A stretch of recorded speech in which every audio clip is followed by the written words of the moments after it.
در منطقه کلوب یگانه مرکز مشورتی کورتامینکونی در خارج کشور به شهر سنت پتربورگ در شهر کلوب می باشد. آنهایی که مقصد پیدا نمودن کار در خارج کشور دارند به این مرکز می آیند. عاید مهاجرت مهنتی مصلحت می پرسند. هستند مهاجرانی که طریق سایت‌های اجتماعی در خصوص جای کار معلومات گرفته به خارج کشور می روند. در نتیجه به مشکلات‌های زیاد دچار می آیند. همین میل جوانای ما با شبکه‌های اجتماعی بیشتر شده است و از همین خاطر از این استفاده میبرند. حالا که خودی برای جایهای کار خودی مخصوص سایت ها هست، مثلا در حدود فدراسیون روسیه رابط رو هست در حقیقت سایتی که در حقیقت وای برای بجای کار تامین کنی. غیر از این خیلی در همه شهر ولایت های فدراسیون روسیه هست کمیته اوید با شغل اهالی و مهنت عمل میکند. این چنین در همه جای که مخصوص آنها برای با کار تامین کنی مشغول می باشند. این چنین در همین کمیته های نامبر کرده شده مخصوص شعبه های با کار جلب کنی شهروندان خارجی نیز فعالیت میکنند. نکه افسوس که شهروندان ما از این چیز آگاهی ندارند و از این رو با واسطه شبکه اجتماعی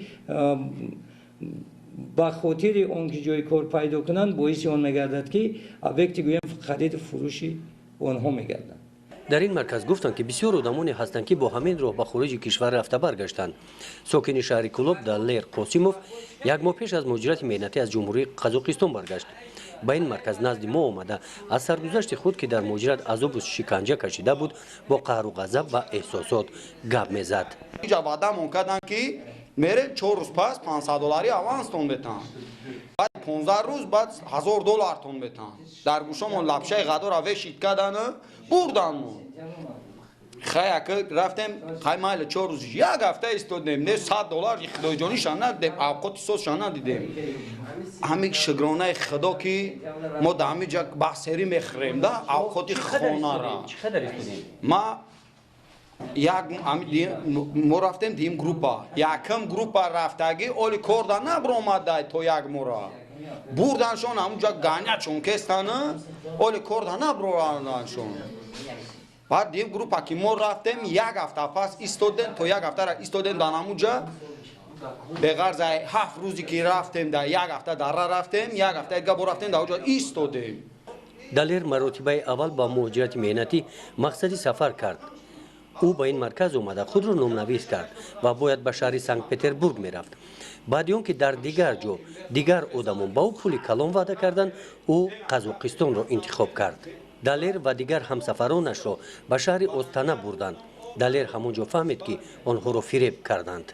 پنابلوک قدی خانه داختیم کوادرات با کوادرات زدیم شکاتورا زدیم همه را زدیم همه را جوباجو کردیم در یک هفته و 5 روز ما فقط زدیم همونجا راست کردیم.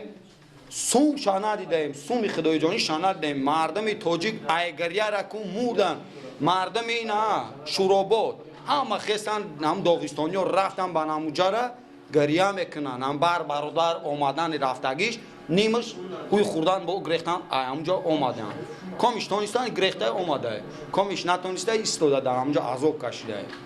مچید با مچید رفتیم که ما را یاردن بتین ما را سوم بتین بگیرین ما را روی کنین که عذاب با ایتاری پس هیچ که گپ مونه بعد داد جارمون هیچ که کو نرسیده. عموما بهتر خوبتر میشید که با این اعلان ها یکمش که توجه ظاهر میکردن زیرا جای کاری که معاش بلند باشد همه وقت گویم خریدار خودش در جای خودش پیدا میکند و با مهاجرای ما هم احتیاج ندارد اگر خیلی کرده گیریم. در مهاجرت آنها با کارهای ساختمانی سفربر کرده شدند. شرایط مهنت وزنین بود. کار هم دشوار و هم برای سلامتی خطرناک بود. با عوض مهنت به آنها پول نداده مجبورن آنها را کار میفرمودند. لط و کوب هم میکردند. در همونجا ما را زدن یک 10-15 نفر دیگه آدم دیگه را زدن به گناه به هیچی شما کار کنین نام چیکار کنین میگویم ما گوسپندیم و پدوانه ما گوسپند غلام واری کار ما فرماندن. دالر میگوید که آنها را در وطن فروخته بودند. از همین سبب در خارج کشور در قزاقستان با آنها همچون غلام مناسبت مینمودند. اینجا آدم فروشی رفته است. آدم فروشی چخله مثال بگیریم اکیل فلان مرا 15-20 هزار پچکه دلار هم میته نه خیلی دستم ده میگه که مردم تاجیک تا پول نی روی که بیاره моро фреб када биҷа савдо кардана уҷа бурдан ганият монкан як сомона даже нами 50 дирҳамаи худоҷони тоҷикистон адан дем дар ҳамҷо азоби сага кашидем дар ҳамҷо. ба вазниниҳо тоб наоварда аз вазъияти сангинашон далер дар шаҳри остона ба сафоратхонаи тоҷикистон хабар дод. бо дахолати сафоратхона онҳо аз ғуломӣ раҳоӣ ёфта баъди 1.5 моҳ ба ватан баргардонида шуданд.